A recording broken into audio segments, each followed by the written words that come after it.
Hey, good afternoon. How's everyone doing? Good. I don't have the audio going in the background. I was like, oh my gosh, Brianna, good to see you here. James, good to see you here. Robbie, good to see you here. Lots of good questions already going on right now. We got first question of the day, the GPA, the SAT question. Let's go write that down right here. GPA, SAT. Brianna, thank you so much. That was a question asked earlier. And so we can loop back to it. And we have some other BAS 320 questions. So we're going to write down these questions right here. We are 1 minute and 20 seconds in. And let's write down BAS 320, activity 6, question 7, sure. And then we got BAS 320, assignment 6, question 3. Assignment 6, question 3. Let's go take a look at the first one. It's going to take a moment. I'm going to pull up the work right here. So take a moment right now. We're going to pull up the GPA question. How is everyone doing? Let's wake up Mubot here. Brianna, James, and Robbie, how are you doing today? We are waking up Mubot, and we're going to get working on some work. Access denied. I have lost my access to my Pearson. Just got to reload the page. As we reload the page to my Pearson, we're going to do the SAT GPA problem. Mubot is awake and ready to give out points. Let's get the assignment pulled up. And let's get on here. It's almost time for spring break, so have some fun, get ready. Spring break coming really soon right here. Chapter 7 quiz. And we got the SAT GPA question. Almost up. See people in the chat are saying, good, how are you doing? Pretty well. I don't know, I've been tired lately. Whew. Looking forward to that. Yeah, James. Thank you, James. Oh, I forgot to tell everyone. What's up, what up? Chase, you're here at the end too. Chase, you said bye. Good to see you, Chase. James, I'm super excited for it too. That's the big thing tonight. I've been preparing. We got the screen ready. Check it out. Here, watch this. You ready? Got to make sure it's working. Ready? Oh, there we go. There's the panel for tonight. There's the panel. Over here to Brian. Oh no, look at this. I'm so glad I clicked this button. I'm so tiny right here. Look at that. There we go. Now we're ready. Stat 201 UTK Brian. This is my main screen for this right here. There we go. We got Laurel will be here tonight. We got Tyler. Oh, it shows that because I just clicked it. We got Tom. And then we got over here Zach. And I don't think it should show. Good. I was just clicking them too quick. So it shouldn't show each time. And then we go back over here to the main panel. Oh, there we go. There's the main panel. Let's go back over to the main screen. Yeah, that was really weird. I can't see these off. No! Oh, you can't see them on the overall YouTube channel. You should be able to see them, Dylan. Should be showing up. Should be showing up right there. So we'll have the main panel. I guess I might wear this shirt. It might be some Tennessee tonight. I might say, hey, good shirt to wear, right? Maybe.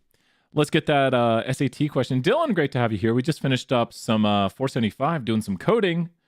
No coding right now, though. Here is the SAT GPA question. I believe I have found it. There's a few of these. So tell me, can we go over the write-up for the visualization number 5? Yeah, tell me what you're wondering about it. We did some earlier, and we can do some here more in a little bit. Tell me what you're wondering about. And we're going to start off with the question, the SAT GPA. Let's go check it out.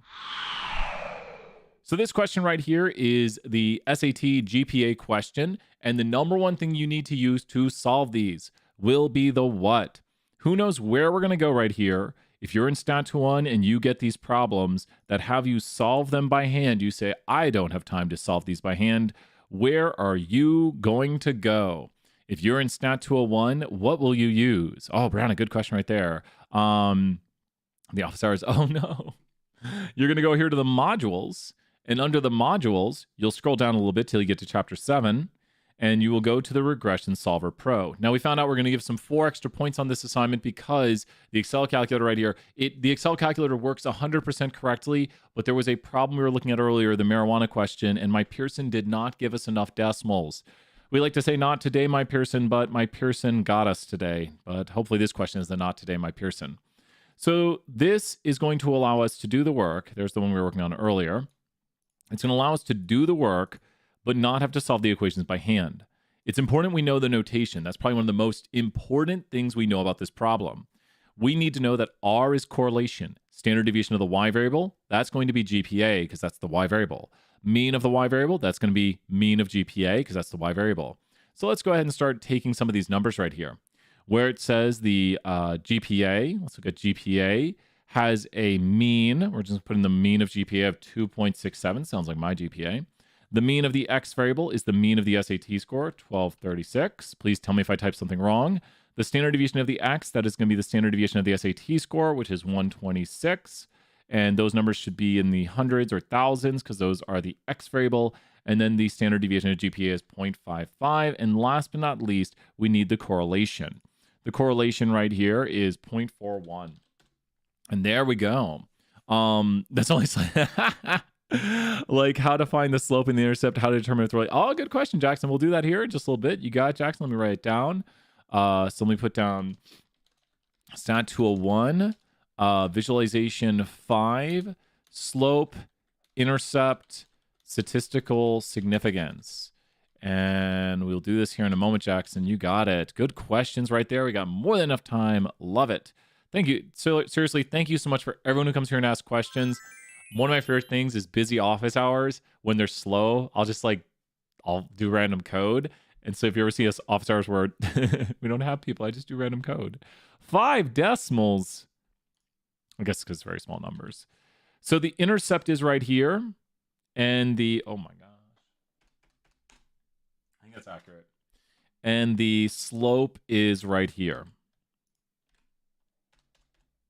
And that will round up. So with this right here, I just sent you a Discord screenshot of what I'm seeing on YouTube for. Oh, that's yeah. Let me look at this really quick. Oh, Dylan, if I click on it, I know you have other. I don't want to miss them. If I click on it, I won't see the like. I might not. I want to make sure I respond to your messages. I see there's other ones. I'll make sure to check it out here in a little bit. So this is and I think I can help Jackson right here with this question you have, because when we do jump output, where will the intercept be? Do you see the intercept anywhere on the screen? Like, what is the intercept right now? In the jump output, where is the intercept of this model? Tell me on my screen right now, what is the intercept or the estimate of the intercept? So we're kind of doing a 2-for-1 right here with Jackson's question. What is the estimate of the intercept for this model? What is the estimate of the intercept for the model currently on the screen? It's in 2 spots, actually, up top and down low, where it says estimate of the intercept. And this is the value we call B0. B0 is the estimate of the intercept. So where is the intercept? It's up there in the equation, and it's down here in the parameter estimates, which are what we're estimating for the model. So what do people say? 100-point question in the chat. What is the intercept? Can you see it when you look through your jump output to find the intercept through all of this stuff right here? It's in 2 spots in the equation, or that's in 1 spot right there. And it's also down here in the parameter estimates. What is the estimate of the intercept?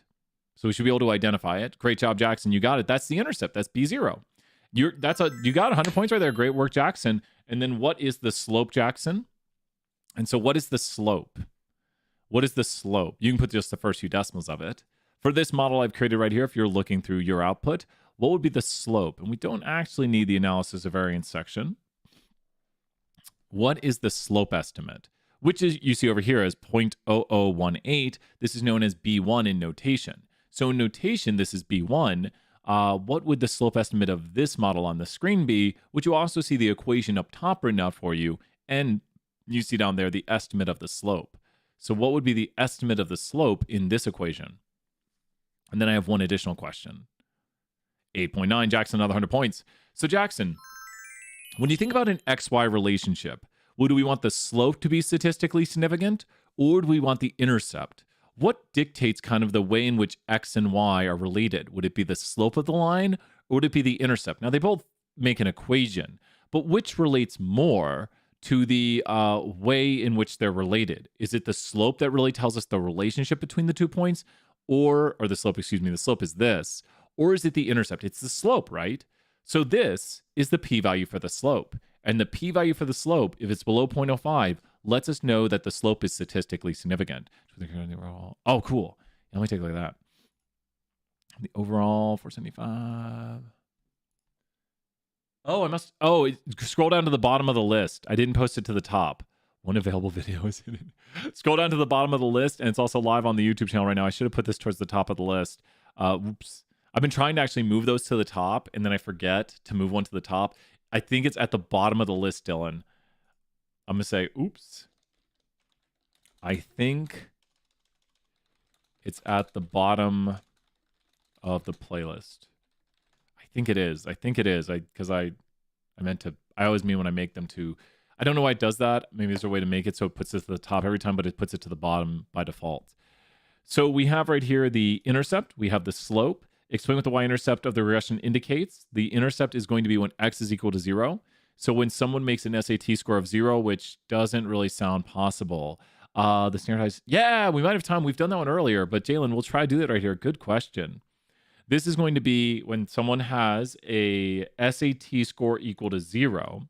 So the y-intercept represents the predicted freshman GPA if they have a score of 0 on the SAT. This has no practical interpretation. Yeah, we can try to do the wildfire one too. You bet. I think we got more than enough time. We have a panel coming up tonight, so exciting time right there. The y-intercept represents the predicted GPA because we are predicting GPA for individuals that have a SAT score of 0. Interpret the slope for each additional what? For each additional what? Point on what? Someone's GPA or score on the SAT. For each additional what? For each additional what? So this would be, when we interpret the score right here, it's going to be for each additional what? What would we interpret the score as? For each additional what? The score would be for each additional point someone has on the SAT, we would expect their GPA to increase by 0.0018 on average. For each additional point someone has on the SAT, we'd expect, yep, we can do a drug one, you bet. We expect someone's GPA, and we've got a few questions lined up. So let me add these to the list right here. And we did do the drug one earlier today. So we did the marijuana earlier one, but we have wildfire, and we have drug question, and we also have standardized scores. We've done the standardized score one, I think, twice yesterday, so check out those. We should have enough time to get to most of these today, and we'll go through them. Good questions, Claire, right there. 100 points. Keep them up. So this would be for each additional point on the SAT, the model predicts the GPA of a freshman will increase by the value of the slope. Thank you, Kayla. I appreciate that right there. Thank you so much. Going to the panel tonight. Oh, thank you so much. Or thank you with the hosting. Good stuff right there. Wildfires, marijuana. Interesting topics, right? Predict the GPA of a freshman who has an SAT score of 1400. We love these test questions because when we do these test questions, no. When it says predict somebody's GPA with an SAT score of 1400, what do we do right here? Explain to me what I need to do if it says predict someone, predict the GPA of somebody with an SAT score of 1400. What do we do? Predict the GPA score of somebody with an SAT of 1400. What do we do?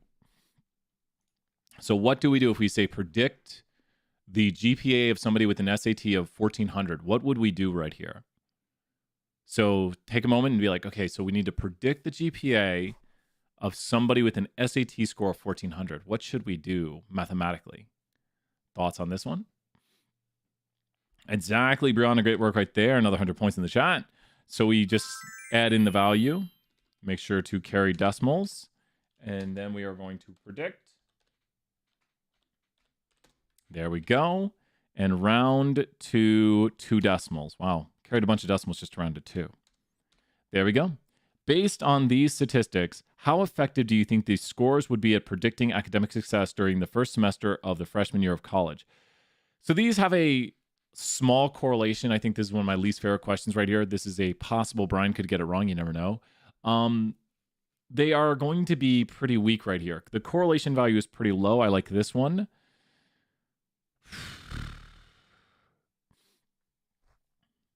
Are somewhat ineffective.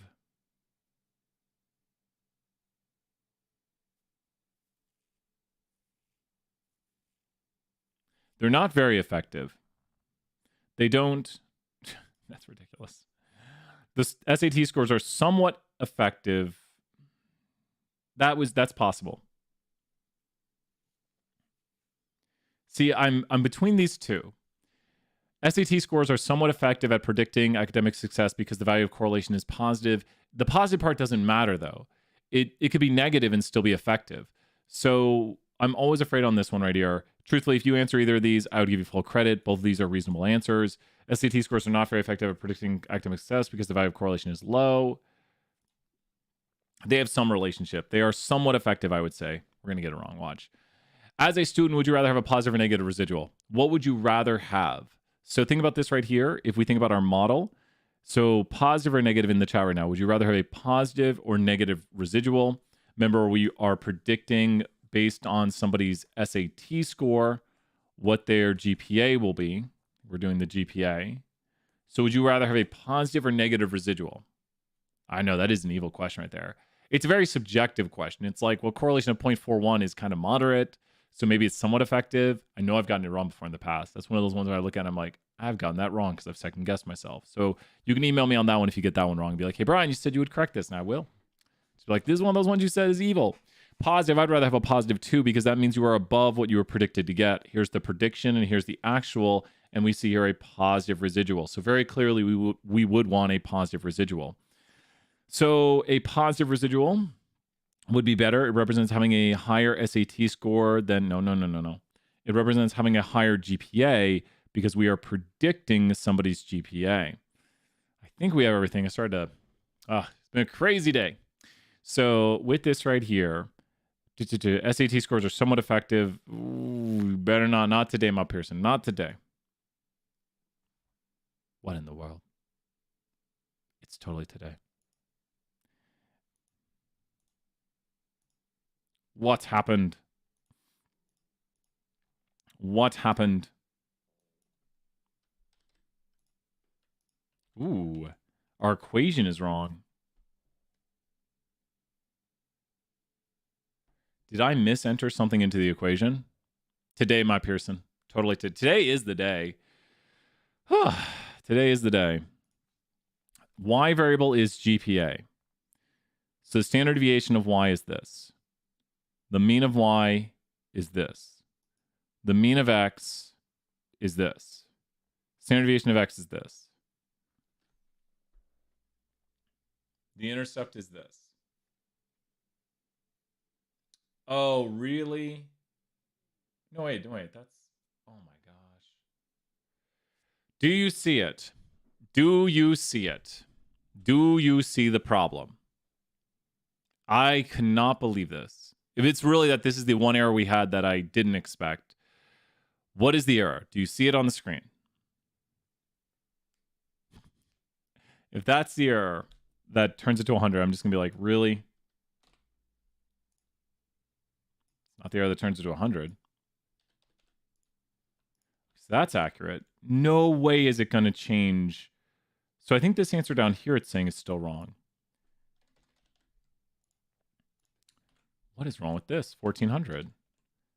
This is Brian can't math. Wow. I think I zoned out on this question. Okay.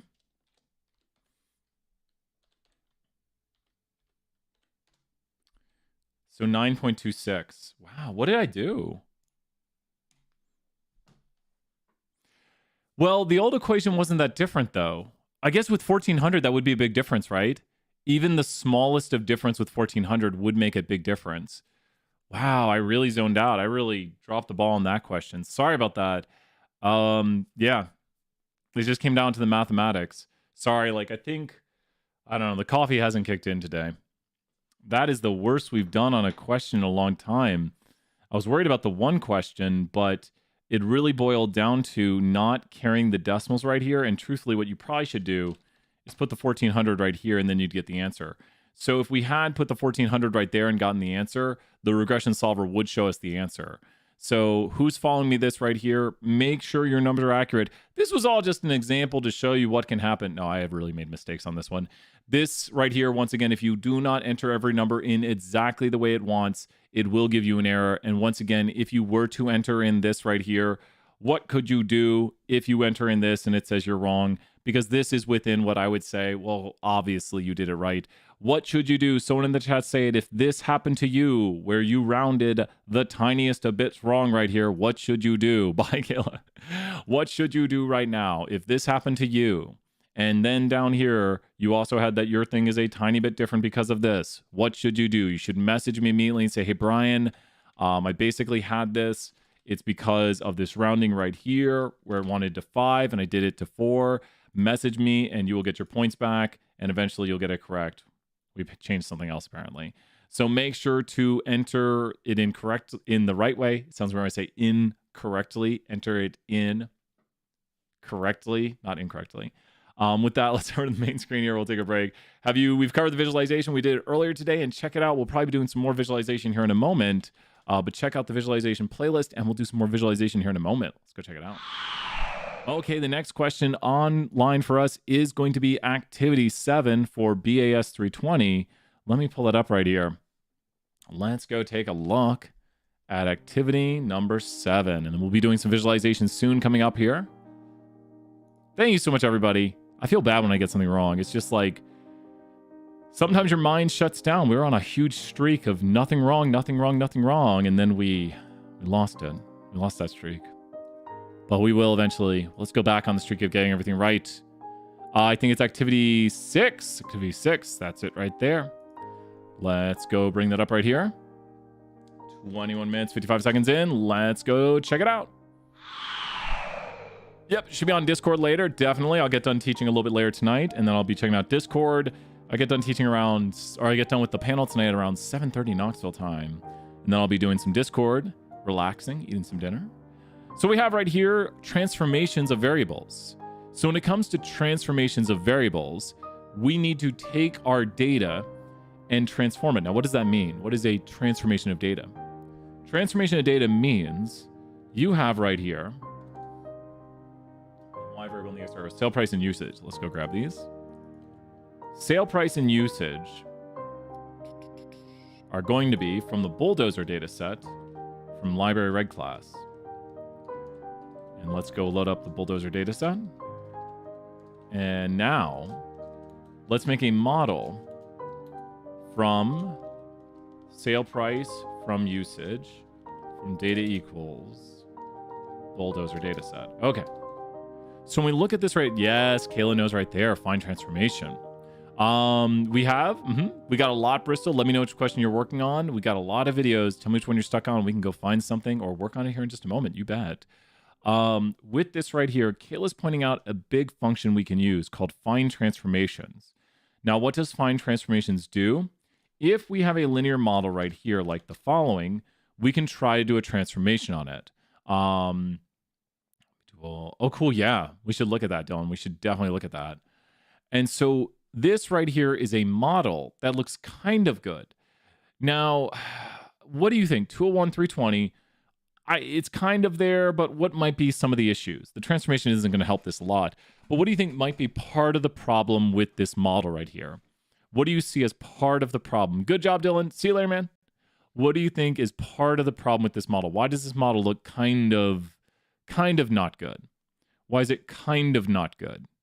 The biggest problem with this regression is, and think of QQ straight enough, no outliers, plot doesn't think, and I agree, James, it's got some heteroscedasticity. It gets a lot thinner here towards the end. Great job, James, 100 points right there. That's what we say in 201 is plot thickening. So I agree, there's some sort of plot thickening issue here. Let's actually run the check regression on it to take a look. Remember how to read your check regression output. Good practice right here for us. In check regression output, if the p-values are low, it's bad. So the only one that I think is good is linearity, even though it fails. Does that make sense, James, right here with the check regression output? If p-values are low, it means we fail the condition. We actually fail linearity. We fail equal spread. We fail normality of residuals, and that looks really bad. This is the normal probability plot for the normality of residuals, and that looks really bad right there. The equal spread also looks pretty bad too, because it is kind of fanning out right here. So overall, and that's a residual plot from 201 and 320. So overall, this model looks to have problems. We failed them. The only one we're maybe good on is linearity. Like the line kind of goes through the middle of the data. So now we say, here's our model currently. And now we want to say, what if we could do some sort of transformation? Good question right there, James. So the reason why low p-values are bad is because, and we'll cover this in 201, the null hypothesis. So the null hypothesis is your starting assumption for these. You start out by believing linearity is good. So James, what do you currently believe about this regression model? Just tell me, what did I tell you you're believing currently? What do you currently believe about this regression model? You're like, I believe this about it. So what do you currently believe about the regression model starting out? Just repeat back to me what I told you the null is. I currently believe this about it. So with linearity, I believe linearity is good. That's my starting assumption. That's what I assume about it. Kayla, that's a great way to phrase it because we call it assumptions about the model. I assume it's good. And that's what linearity means, is that it's a good linear relationship. What do you assume about the equal spread? Like, you could use the G word right there. What do you assume about the equal spread of the model? That it's what to start out with. So remember, this is what you're going to start out assuming. You're like, I assume about this that the equal spread is this. So what would you assume about the equal spread? You can just use one word, that it's this, and that means it's this. So what would you assume about the equal spread to start? You're just going to assume that to start about it. Your starting initial assumption is that equal spread for any model is what? What would you assume? And Kayla is very right. Homoscedastic, which means it's good. So we could say it's good. It's homoscedastic. It has equal spread. We're going to assume it has equal spread. So go off that right here. What do we assume about the normality of the residuals? How do we assume the residuals look before we do any sort of testing? We assume the residuals look what? You would say, I assume the residuals look what? And just use the words in the check regression to be like, we assume they look normal. So I assume it's a linear relationship. I assume it has equal spread. I assume it has normality of residuals. But here's the thing. When the p-value is low, and great job, James and Kayla right there, when the p-value is low, what do you do to the null? Classic saying from 201, when the p-value is low, blah, blah, blah, the null. When the p-value is high, just let it fly. Just let it be. So when the p-value is low, do what to the null? When the p-value is high, just let it fly. And that's the p-value over there. So when the p-value is low, so remember, we assume there's linearity, but the p-value is low. We assumed, I think this is linear, but the p-value is low, so we are going to reject the null. So I say I have evidence it's not linear. Over here, we assumed there was equal spread, but the p-value is low, so I reject that there is equal spread. Yes, James, you're seeing it. We reject the good things. I reject that the spread is good. I reject that there's normality. So if you think about these as all good things you're assuming, the p-value being low, using classical statistical terms, means we just reject all those things. Like, I reject all those things. And because you rejected all those things, to go over the check regression, you must now look at the plots. And so this plot right here is where we look at the linearity, and the line cuts through it pretty well. Even though it says there's a problem, I'm going to say it's good. Does that make sense, James? Like, even though it says there's a problem with the linearity of the X variable, I'm saying, this kind of cuts through the middle. And I'm saying, like, it's about even on both sides. Like, it cuts through the middle. The equal spread, when I look at it, I say, it's getting a little bit bigger. That's not good. So the equal spread is of concern to me. So I'm like, not so good right there with the equal spread. And the normality of the residuals, how do you I always like to say, you give a 5-year-old or 6-year-old some crayons and you say, draw a straight line. They tried a little bit, but they really messed up here at the ends. Do you see how this is the normal curve? The red line is this normal curve, and you can see problems over here and problems over here. Those relate to right here and right here, respectively. Don't look at the histogram. Don't look at it. Don't look at that one either. So the normal probability plot tells us if our points follow what we would expect given a normal curve, and there's deviation down here, and there's deviation over here. There's some normality to them, but there's problems with the normality of the residuals, I would say. So that's not good. So we have some issues with this. Now, how can we fix these issues? Say it with me again. We can fix it with a transformation. Maybe.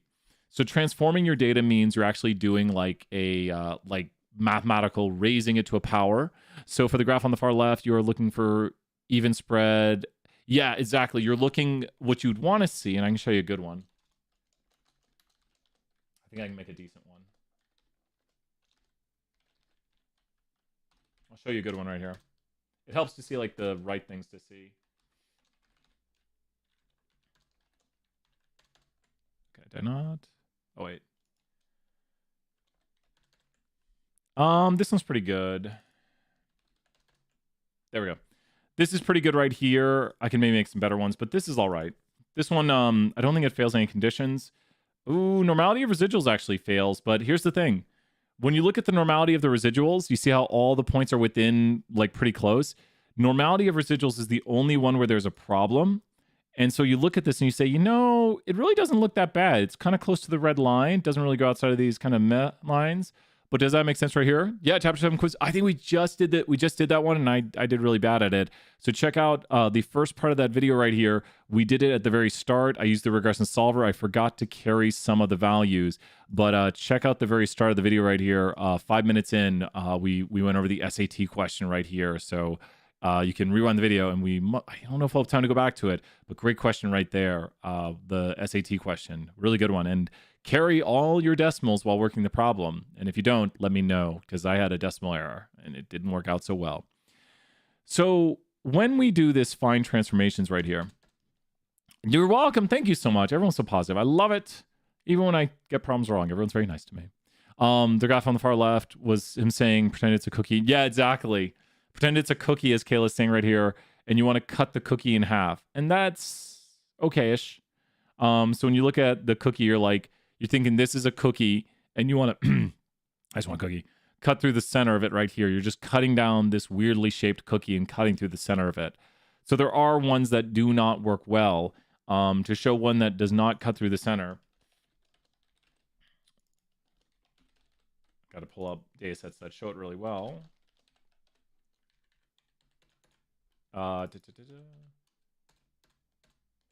This one does not cut the cookie well.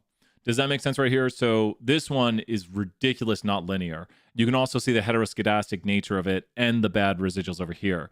Love the food examples. I know. Thank you, Kayla, right there. Great examples, practice. So this one shows crazy not linearity. Like this does not slice down this. Does that, like this is not the middle of this cookie at all times. It's like some vortex that we are not cutting through the middle through. That is, if someone said, cut this into 2 symmetric pieces, this would not do it. But looking at the previous one we had over here, with this one, you'd say, yeah, that goes through it pretty well. So this one cuts through the middle of this data pretty well. But compare that to this one right here, which no way is this going through the middle. Like the middle is up here. The middle is not where the line is at. The line should be cutting through the middle of it at all times. And we don't see that. Yeah, no, that once you kind of see it, it's like, oh, the line needs to be slicing down the middle of the data at all times. And this in no way gets near that. So once you see it, it's like, oh, I see it. What's going on? And then the equal spread, I think, is very easy for people to understand. And last but not least, do not forget this is the normality of residuals. Now, what I really like is I like this data set a lot, and I'll tell you why I like this one better. This one is a data set that really benefits from the fine transformations. So I'm kind of doing this one again because this one is where we see a massive improvement. Do you remember that little vortex shape we were seeing a moment ago? Here's it now, but with the transformation. What do I need to raise the y variable to? What do I need to raise the y variable to? The y variable, which is meat.weight, would need to be raised to what value? And you can also see this in the output right here because it tells you the power that you need to raise the y to is what? So the output tells you, here's what you should raise your y to, and here's the r squared you'll get, and also what you should raise your x to. So it's telling me the best transformation is with these values. You can see it here on the axis. You can also see it in the graphic. So I need to raise my y to which value? We'll go here and we'll do this example right here. It works the same for any variables, which is good practice to do with other ones. Meat weight is the y, and we need to raise it to, great job, Kayla, right there, the negative 0.75. So it's like an inverse root cube or cubic root quad power crazy transformation. I don't even know why, but that's the best. And so there is that. And then we take the other vector, and the other vector is the diameter. And we raise the diameter to the negative 2.25 power. And there's that. And then we go here and store this as y transformed variable and not t transformed variable, y transformed. And we store this as x transformed variable. And now what we can do is we can make our model from the y transformed variable tilde the x transformed variable. And we can visualize this model, and we will see that model a lot bigger, and we can create a summary of it. How is this looking, James, right here? When you look at this model, how is this making sense? What we've done right here, we've just taken and it said raise it to these values. So we raised the vector of information like the weights of these creatures to the value of the negative 0.75. And the reason we did that is because fine transformations suggested us that value. Find transformation said raise your y to this. It also said raise your x to this. So I said, okay, we'll do that.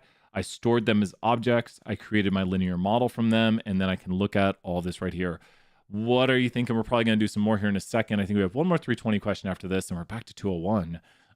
But how's that looking? I think the gummy bunnies kicked in. Had some, what are those, Annie's? Annie's make some good stuff.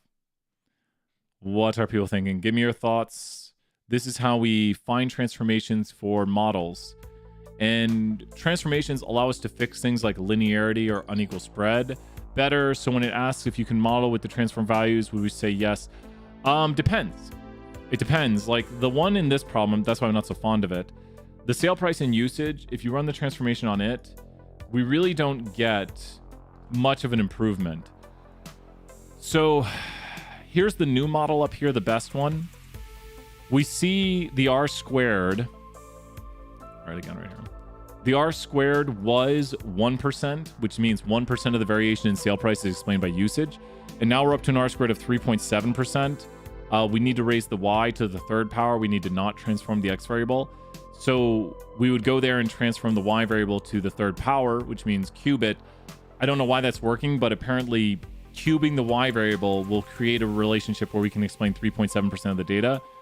This data just really doesn't benefit that much from a transformation. Does that make sense, James? Like, transformation is really not helping the data that much. Like, we can't really fit a better relationship. So it's kind of, what you would want to do is you'd want to go here and take the bulldozer data. And the bulldozer data, we would take the sale price and raise it to the third power. Oops, third power. And then we take usage from the bulldozer data. And from the bulldozer data usage. And we'd raise it to the first, which that's not going to do a transformation to it. And then we can create the model. And overall, as you can see, it explains 3.8%. Yeah, I know you're right. Kayla, that's such a good answer. So here's the thing. What we'd want to do, and this makes more of a predictive model. This actually destroys the descriptive model. That's something I'll be talking about next week. But Kayla, that is worth 500 points right there because that's great insight. Transformations are a cost benefit, or like they cost you something. You don't get a free R squared increase out of this. You lose interpretability because it's no longer in units of the problem. Like, what is a cubed unit of price? That's cubed price now. So like for each 1 unit increase in usage, we expect the cube price to increase by this or decrease because it's a negative slope. So we don't really interpret transformed models. So you lose your interpretation of it. But here's the thing. You can explain more of it.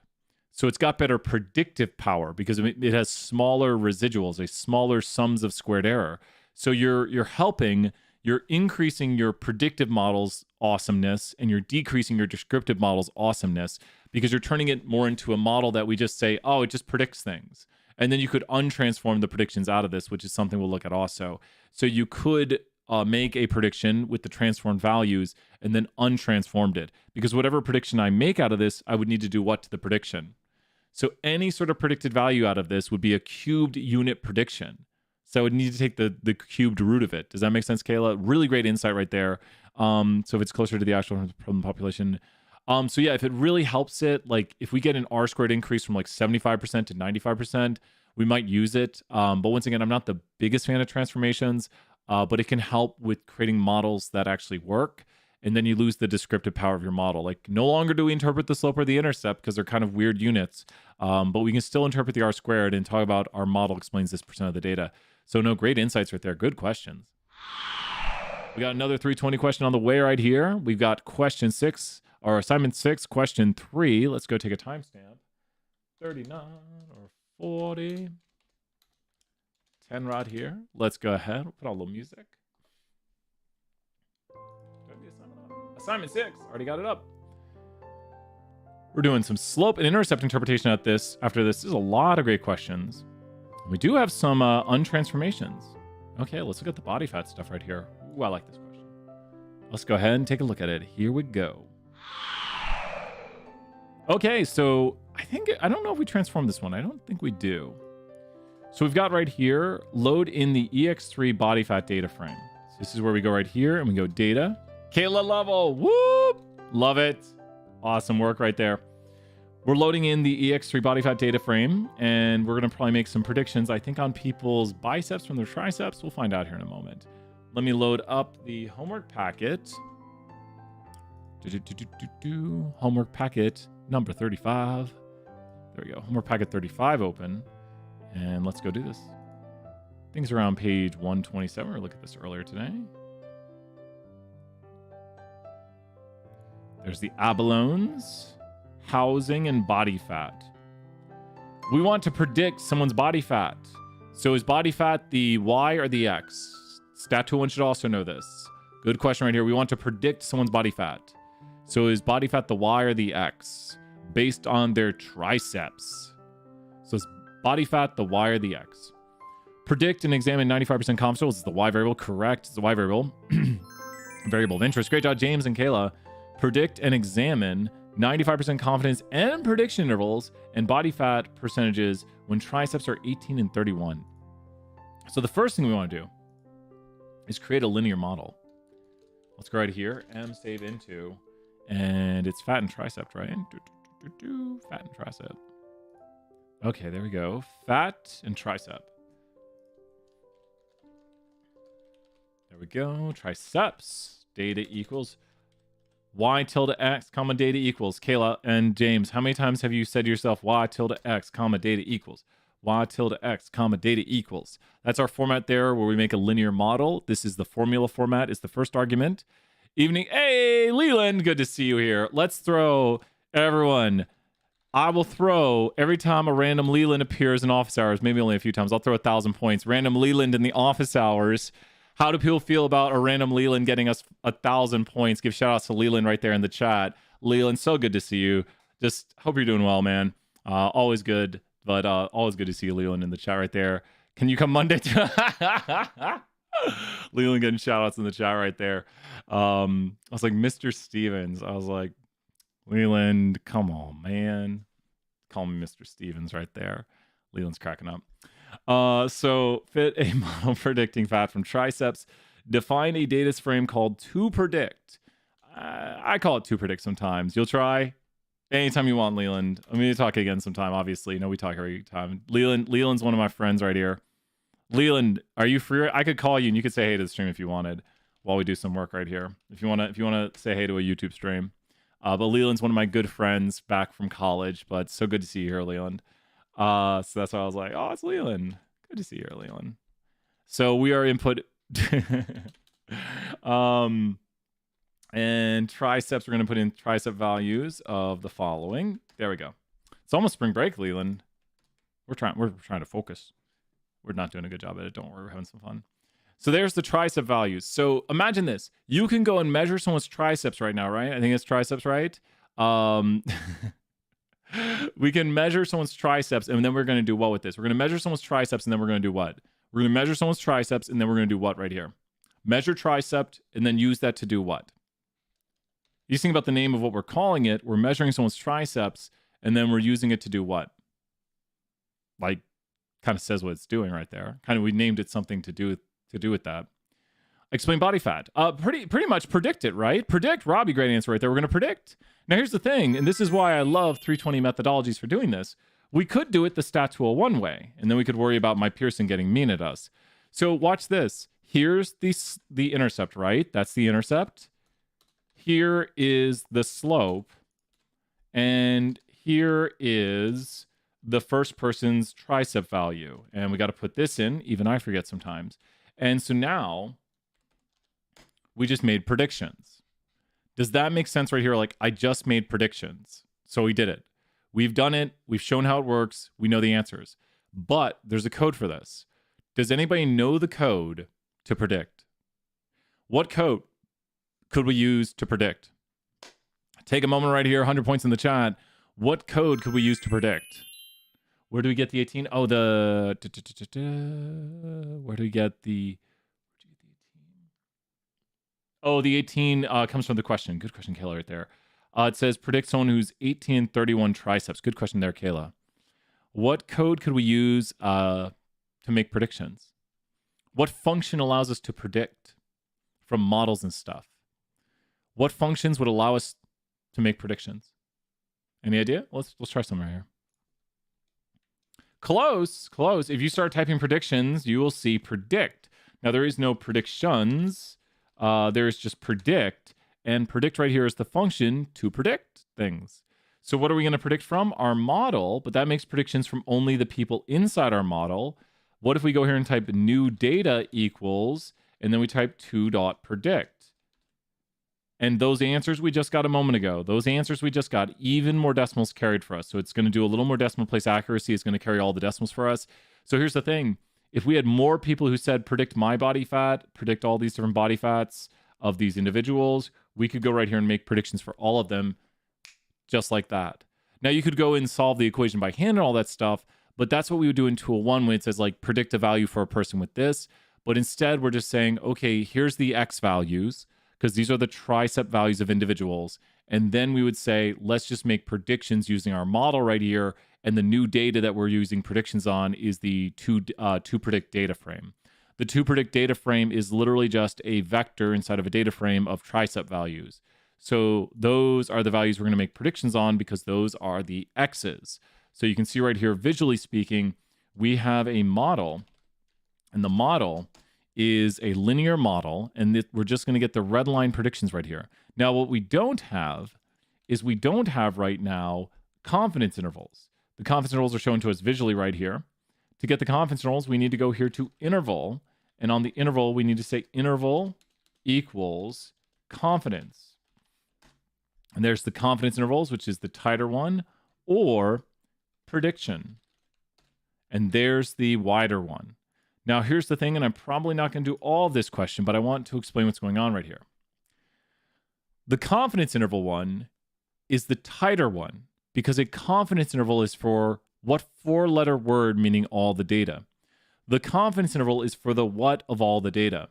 The confidence interval is when you think about all the data at that point averaged together. I'm saying that the confidence interval is for the what. Confidence is a different one. Confidence gives you confidence intervals for the coefficients in the model. And confidence right here for the interval, the tighter one, is finding us the what of this line. 4-letter word, the mean, Robbie. Great job. So that's for all individuals. So hint for the questions coming up right here. Shreya, great answer. Shreya, great to see you. We'll throw out some more points for Shreya there in the chat. When we think of a confidence interval for the line, it's the mean of the line. But when you do a prediction interval, it's for one individual. So if Leland said, Leland, if you're still here, I want you to measure your tricep right now. Leland, I'll throw another 100 points if Leland throws his tricep measurement in the chat. But Leland, quickly go and do it, and we will predict Leland's body fat. Because would I use a confidence interval or a prediction interval to predict Leland, singular, body fat? So would I use a confidence or a prediction interval to predict Leland, singular, just a Leland, not all Lelands, but a Leland's body fat from a Leland's tricep? Would I use a confidence or a prediction interval? So remember, confidence intervals are for the mean of everything, and prediction intervals are for individuals. So would I use for a Leland, one Leland, would I use a confidence or a prediction interval to make predictions for his tricep, or for his body fat, because we're predicting from his tricep? Which of those would I use? Which is kind of how this question goes. Would I use prediction? Correct. Prediction intervals are the wider ones, which are for individuals. This is the individual variation, where the confidence interval is for all averaged together. So we would not use that for a singular one. Great job, Robbie and Shreya right there. Great work. We lost Leland. No! So that's a really good start on this question, understanding what's going on here with the confidence intervals and the prediction intervals. And the most important thing is understanding what the graphics are showing us and understanding what the output's showing us. Right here in the output, we'll just show it real briefly. This is a prediction interval for an individual who reports having a 31-inch bicep. The person with the 31-inch bicep, I would estimate to have a 25% body fat. You're looking right here. There they are right there. They have a 25% body fat right there. And then we are 95% confident their body fat's somewhere between 18 to 32%. My tricep is 12 inches. Then, Kayla, I predict your body fat's somewhere between 1 to 16% or so, about 1 to 16%. So that is what we would predict right here. That is, I predict it to be 8.8%, and right there. So that is the prediction interval for an individual. I don't know what I've done. I don't know. I'm going to head over to the main screen here. It's time for 201. Oh, wait, no. But Kayla, you got like... Kayla, it's like the lowest. Kayla, it's somewhere between 2%, which humans shouldn't even have 2%. 2% is lower than humans should have. Like 4% is like athletes that actually are going kind of too low sometimes too. Statistics gets people in trouble. I don't know. I need to go grab like a measure right now and measure my bicep and find out. I've got like 66-inch biceps. 60. I got 75-inch biceps. There, my body fat is estimated to be. Kayla, I estimate it to be somewhere like 4.2%. You're right there at like ultimate athlete. you're at like top tier. Yeah, Kayla, that's exactly what it means. You are like ultimate, and I am not shocked by that. I am not shocked. Back on the main screen. You'll never forget the knowledge, right? That's what you're saying. You'll never forget the knowledge. Kayla, I think you're joking, right? My fiance will mess with me sometimes, and I'll be like, "You're joking, right?" And she'll be like, and I know she just has fun because. We're gonna do some slope, intercept, and so 320, tune out for a moment, be like, turn off your mind when you hear these slope interpretations. We're gonna do some 201 slope, intercept interpretations. So I've got the music play right. All-star recovery right there. You can okay, good.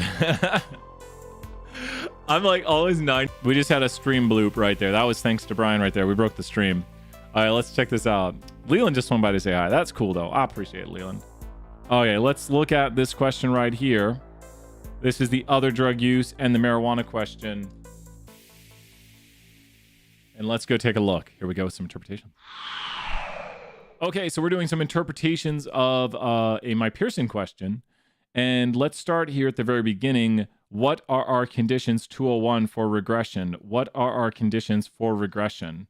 So what are our conditions for regression? Who knows? Maybe 320 remembers. Yours are very similar.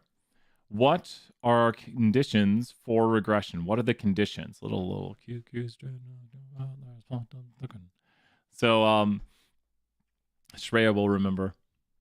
What are the conditions for regression? Then we're going to do some interpretations right here. We're going to focus first on, is this a good regression? And you know what's really interesting? You actually get what's called the lack of fit test right here, and the p-value is high. So 320, QQ straight enough, no outliers, plot doesn't thicken. We need to see, and then we'll look at that in a second for 320. Is it two quantitative variables? Yes and yes. I would say marijuana is quantitative. Other drug is quantitative. They're both quantitative or good. Is it straight enough? I would say yes. The line kind of goes through the middle of the data. So, and then we could look at the p-value on that. I don't know if you can do that in Jump. Maybe we'll try to take a look. I don't think Jump does that one. So we're looking at it via Jump output, and I'll show you something 320 you didn't see in 201. So it's straight enough. There's no real outliers. If this is a little away, that's not a big outlier. And then there's not really plot thickening because it's mostly about the same thickness. So overall, this is pretty good. Now, a quick 320 aside right here. The lack of fit test has a high p-value right here. Is that good or bad, 320? The lack of fit test, which is a test of an assumption of the line is a good fit, that's a high p-value. Is that good or bad right here? So using your knowledge that this is a test to see if there's a lack of fit, but just remember, it's the same thing we do in R, but using your knowledge of that being an assumptions test, would you say that's a good p-value or bad p-value? Like, in other words, for our model. This is 320, so if you're like, what are they talking about? Which we don't need this in 201, but 320 needs this knowledge. It's very good, Kayla, correct. Assumptions are good when they have high p-values. So that would say to us that the line looks to be a good fit. But don't worry, 201, that's not in your stuff. But good review for 320 right there. The assumption passes. It looks like it's a good fit for the line. So in 201, we need this information, but we need one more thing. We need a residual plot. The residual plot is right here. and we will use the top one.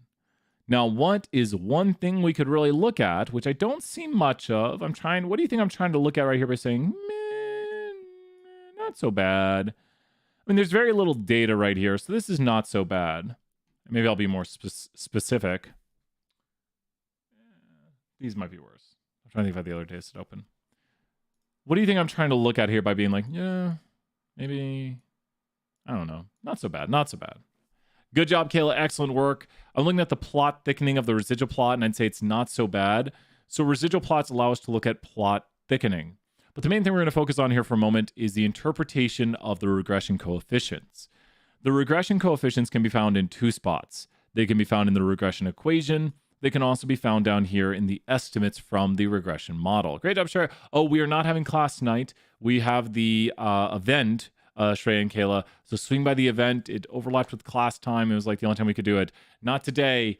We have the event. If you can swing by the event, swing on by, and I'll be hosting a careers and analytics panel tonight. So I'm going to try to grab some more food and some more water after this. So we'll check it out. So we've got the coefficients right here. Yes, swing by. Awesome. See you at 6:30. Yay. I'm so happy we're going to have a bunch of people there. So it'll be really fun. Really good times. So we have right here the estimate of the intercept, the estimate of the slope. Let's drop these right here into our output and talk about them. Now, we want to know the interpretations and have them written down for the test. 320, don't listen to the slope interpretation. Embarrass me. No, swing on by. Man, we're going to have lots of fun. So slope is B1, and this is going to be for each 1 unit increase in X, we expect Y to increase or decrease by B_1. The intercept is going to be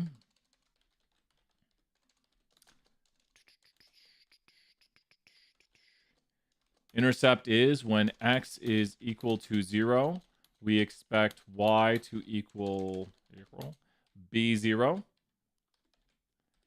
And R squared, which is not on here, but it's always good to know. R squared is going to be blank percent of the variation. And Y is explained by the variation in X. And significance of model. The p-value of the slope is blank. This is above/below 0.05. Don't worry, if it's exactly, we don't do that. At or above, let's say at or above. At or above/below, so we'll highlight this already. At or above. This is not / is statistically significant. Okay. Let me highlight some stuff here and we'll go back and talk about it. Is that not? Okay. And here are it here. So we are highlighting everything or bolding everything we'll need to change via the interpretations. We need a little on average like this.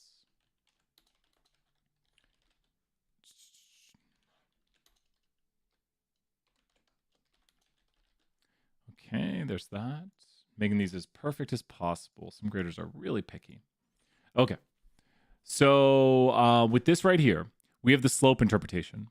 The slope interpretation is the value of the slope, which is going to be used on B1 right here. This is B1 and this is B0. Also in the output down below, we should know that this is B1 and this is B0 respectively. And B0 being the estimate of the intercept and B1 being the estimate of the slope, because for each 1 unit increase, B1, and when X is equal to 0, B0. So when you go down here, we would take the value of negative 2.72. We'd remember that X is equal to marijuana and Y is equal to other drug. Nope, not liking that.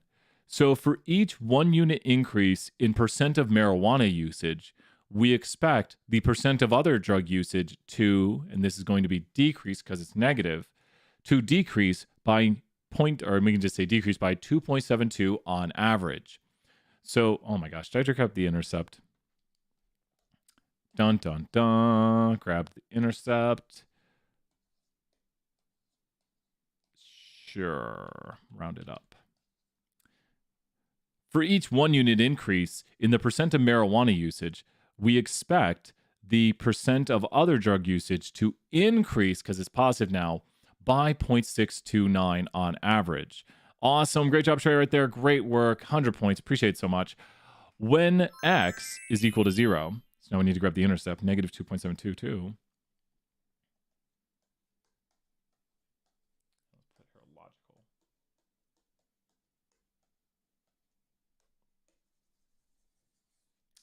When marijuana usage is equal to 0, we expect other drug usage to equal negative 2.722 on average. This is not logical because you can't have negative drug usage. So once again, we're just plugging in the values right here using the estimates of the coefficient. When marijuana usage is equal to 0, or marijuana usage is our x variable right here. You can see it on the x-axis, so that's our x variable. When marijuana usage is equal to 0, we expect other drug usage, the y variable, to equal to negative 2.722 on average. This is not logical because you can't have negative drug usage. Next, we have the r squared, which is 0.833. 0.833 is the r squared, 0.833. We times that by 100, and it becomes a percent, which is going to be 83.3%. And so we would say 83.3% of the variation, 83.3% of the variation in other drug usage is explained by the variation in marijuana usage. So there we go with the interpretation there. Just make sure that one's not required. It doesn't hurt to add to your output. Just know how to interpret that for the test. The p-value of the slope, let's take a look. The p-value of the slope is 0.00001. That's a very, very tiny p-value, and that's the one associated with the slope variable right here. So that's the p-value of the slope. So we would say the p-value of the slope is, and we'd input our value, 0.0001. This is below 0.05. This is statistically significant. So if it's below 0.05, that means there is a relationship. It is statistically significant. And so that is how we tell if the model itself is statistically significant. I think, did this help out? I know a person was asking about this. Thoughts on this? Let me know. We're going to head back here and do a few more of my Pearson questions to end off. Let's go check it out. What questions are there? Let me know. Put them in the chat and we'll check it out. We have time here. We didn't do the wildfire one today. We did the drug one today. Let's do the wildfire here. Wildfire question. Okay. Wildfire question, Stat 201, Chapter 7. We need redemption on this. Redemption on the wildfire question. Okay, let's take a look. Wildfire question.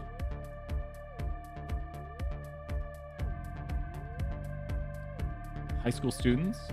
I think the wildfire question is the last question. Or is that the calcium question? Nope, it's the last question. Here we go with the wildfire question. Let's go check it out. Here we go. Okay, so this is the wildfire question on the Chapter 7 quiz. And let's take a look at it. So with this question right here, we're given the plot and we're given a lot of information. One thing you'll notice is this is years since 1982, of which it's been 40 years. Oh my gosh. And so now when we look at this data, it looks kind of weak. We've got the estimate of the intercept, the estimate of the slope. I don't like that it calls them this.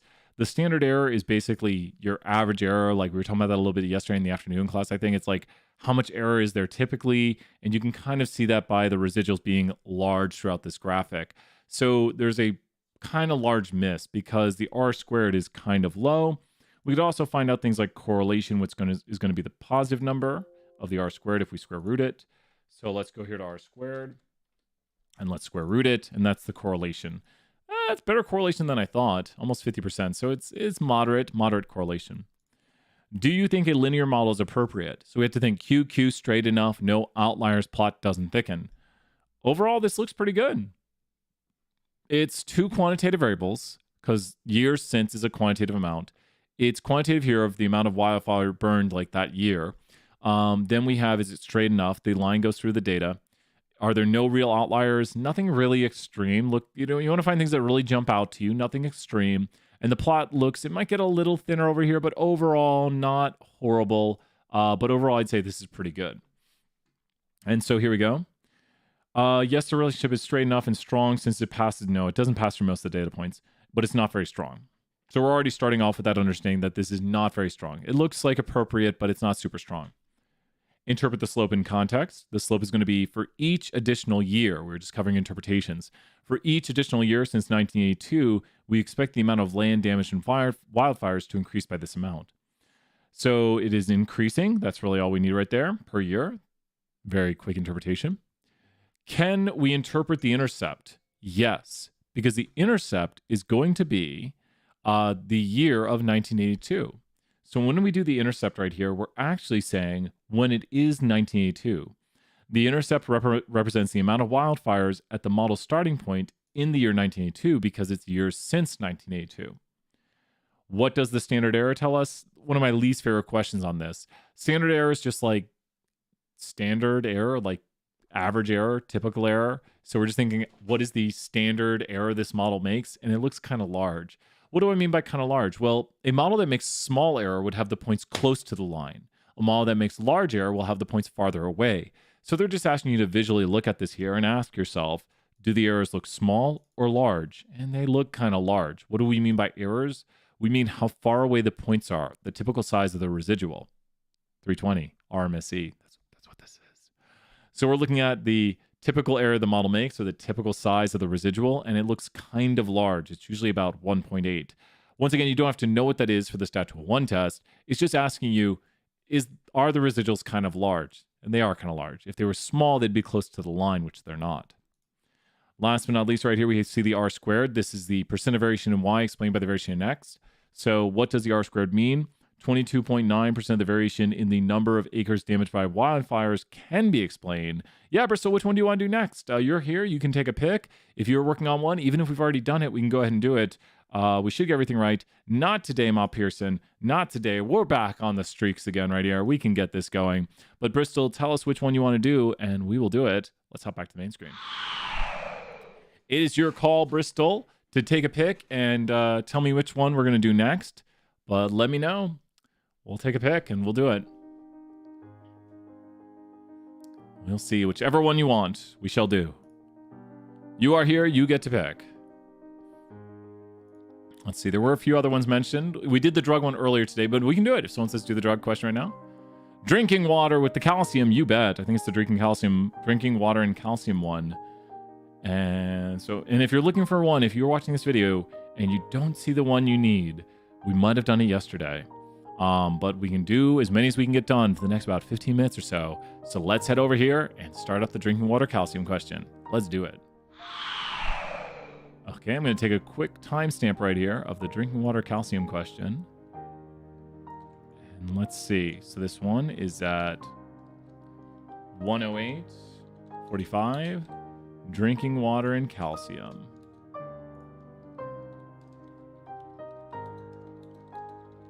Okay, so this question requires a tiny bit of background knowledge that when we talk about calcium in water, we're saying that water with more calcium is harder water. So it's like calcium buildups in water. So this is the harder water and this is the softer water.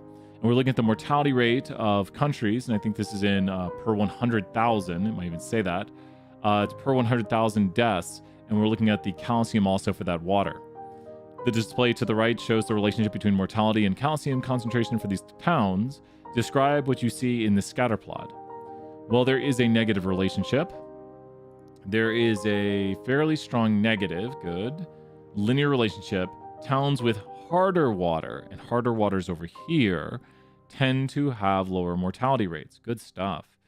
This is very similar to the jump output right here. What am I saying? The jump output we get, which looks like the following, has this right here. Let me take a screenshot of it so you can see it.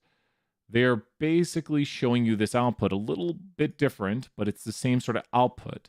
So where it says coefficient, that is the estimate. We'll highlight this right here so you can see.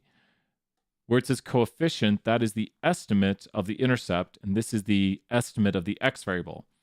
If you're looking at jump output, this is your B0 right here, and this is your B1 right there. So these are the values we need to input when it comes to the B0 and B1. So we're just going to go right here. I think we need to just put these values in. And that's basically the learning objective for this point. Do not forget the negative because it is negative. So we need to input those values right there for the model because this is the estimate of the intercept and this is the estimate of the slope. It does give uncertainties and all that good stuff. We don't need those at the current moment. Interpret the slope coefficient for the model. What the slope is going to be for each 1 unit increase in calcium. So for each additional calcium, the model predicts a decrease because it's negative. So for each 1 unit increase in calcium, the model predicts a decrease in mortality rate of 3.916 deaths per 100,000. Interpret the y-intercept. This would be a town with 0 calcium because it's when x is equal to 0. So the model predicts that a town with 0 parts per million calcium would have a mortality rate of, and it's the intercept right here, of this. A town with 0 calcium would have a mortality rate of this right here because it's when x is equal to 0 and x is calcium. The largest residual is 101. Explain what this means. Well, we need to remember what residuals are. Residuals are how much our model misses by. So this is not our model, but we can pretend. So we are predicting in our model, we are predicting the mortality, and we're doing it from calcium. So if something has a positive residual, sure, close enough. If something has a positive residual, that means its mortality is higher than it would be predicted to be. A positive residual is above the line. Even though this line goes up, positive residuals are always above the line. So things with positive residuals have higher actual values. This point is the actual point, and the red line has the prediction. So it would have higher mortality than predicted to have. The town had more deaths per 100,000 than the model predicts. That's accurate. And it is in units of 100,000. The hardness of a certain town's water is 234 parts per million. Use the equation to predict the mortality. So now we're going to go back up here and put the 234 into the x. So the 234 is the value. That is the x value of their hardness of water. And we are then going to subtract this from the intercept. And now we have the predicted mortality rate of this town. And that is how much we predict their mortality rate to be. Last but not least, we have an interpretation of r squared. And I do highly suggest try to interpret the r squared without the answers. The r squared right here is 92.5, meaning 92.5% of the variation in a town's mortality rate can be explained by the town's calcium parts per million. Now that we've practiced explaining it ourselves, we can use the answers down below to see if any of them are similar. 92.5% of the variability, that sounds like what I was saying. 92.5% of the variability in mortality rate can be accounted for, I like to explain, by a linear model, which is the variation in calcium rates. We seem to be good. Cross your fingers. Not today, my Pearson. Oh my gosh, what have I done today? What did we do? What did we do? Did we not click a button? Did we not click a button? Did I type the answers in wrong? Negative. What did we do? The town had 101 more deaths per 100 pounds than the model predicts. That's right there. Did I put this? It says 3 decimal places. I think my brain is overheated. Is it really this one? No way, that's worth that much. What did we do? 234. Looks like I did math wrong. Dun, dun, dun. Well, I need to show what I put into the calculator because apparently I can't math today. 234 times 3.916 right there. So that should be right there. And then 1546.905 minus. And did I get that answer last time? What is going on? Round to 3 decimals. I think it's saying this answer is wrong. Use the equation to predict the mortality rate. Now this is interesting. The hardness of a certain town's municipal water is 234 parts per million calcium. Let me make sure the equation is right. Unless I'm just like losing my mind today.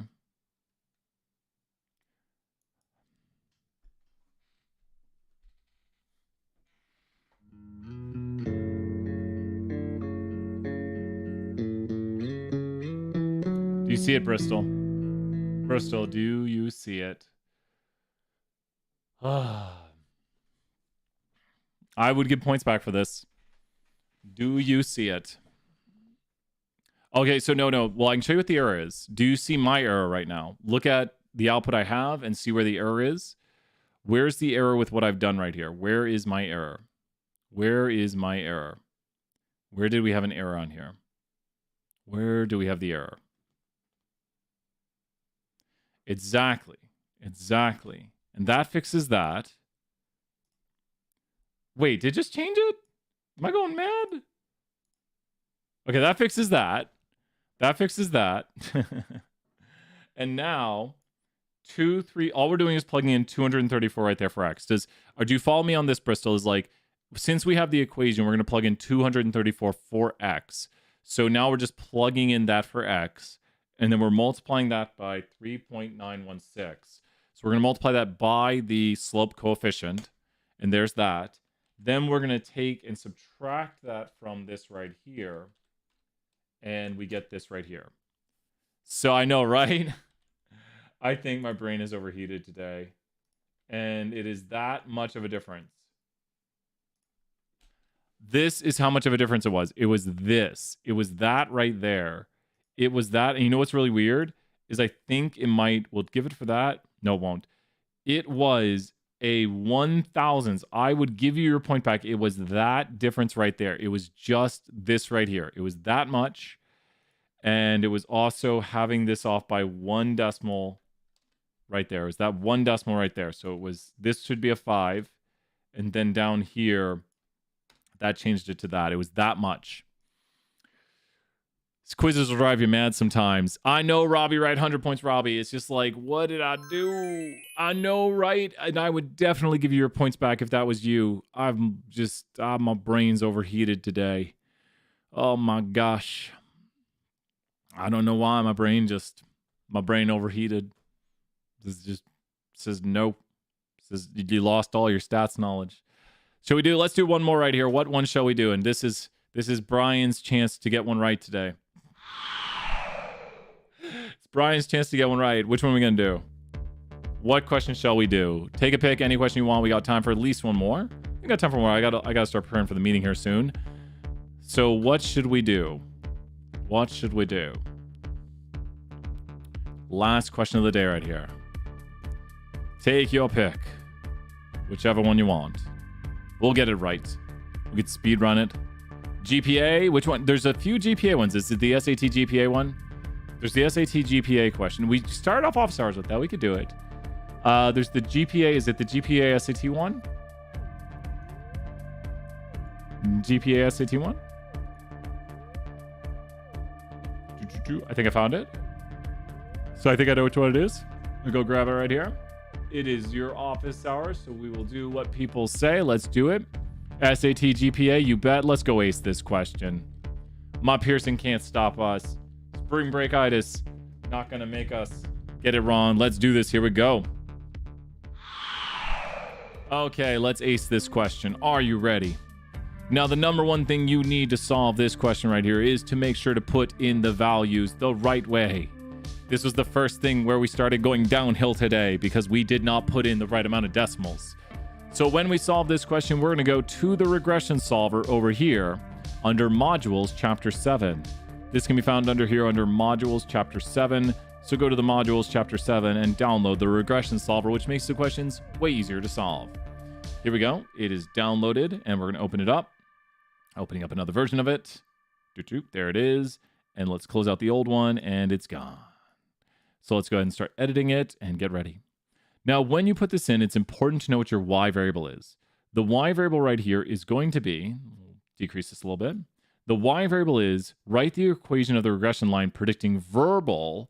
So we are predicting verbal. Verbal is the y from math. So we need to predict verbal from math. Yeah, no, Robbie, this is so much easier. This makes life way better doing this right here. I love doing this. Verbal, as long as you don't enter the numbers in wrong. So verbal is going to be the y variable of interest. So math is the x variable. Standard deviation of the math is 168.4. Now I need people to help me. If I put a number in the wrong way, tell me. The mean of the math, 537.8. And then we have the verbal had a mean of 505, because that's the y variable. Remember, verbal's the y. It's the one we are predicting. And then the standard deviation of the y variable is the verbal, 162.1. Correlation, which is the value of r, is 0.70. Everything should be right now. Everything should be correct. Enter to 3 decimal places. We're going to do the following to make sure we get it right. We're going to increase font right here and go to the decrease decimal button and make sure we have 3 decimal places showing for us. So we enter in 143.024. Not again. And then 0.674. And then we need to do the correlation right here. The correlation is 0.70. I think we've done it. I'm going to slow down and pause right here. Bristol and Robbie, once again, let's check our numbers. But does everyone follow me on this right here, that this is just solving the equations that we don't have you do on the test? Makes life way easier. As long as you enter the numbers in the right way, you're good.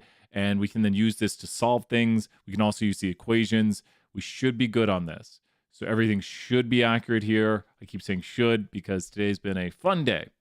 But I think I've got every number entered in the right way. The standard deviation of y, which is the verbal. So verbal scores had this, the standard deviation of this. That's right. Math scores are that. The math scores have a mean of this. Math is the x.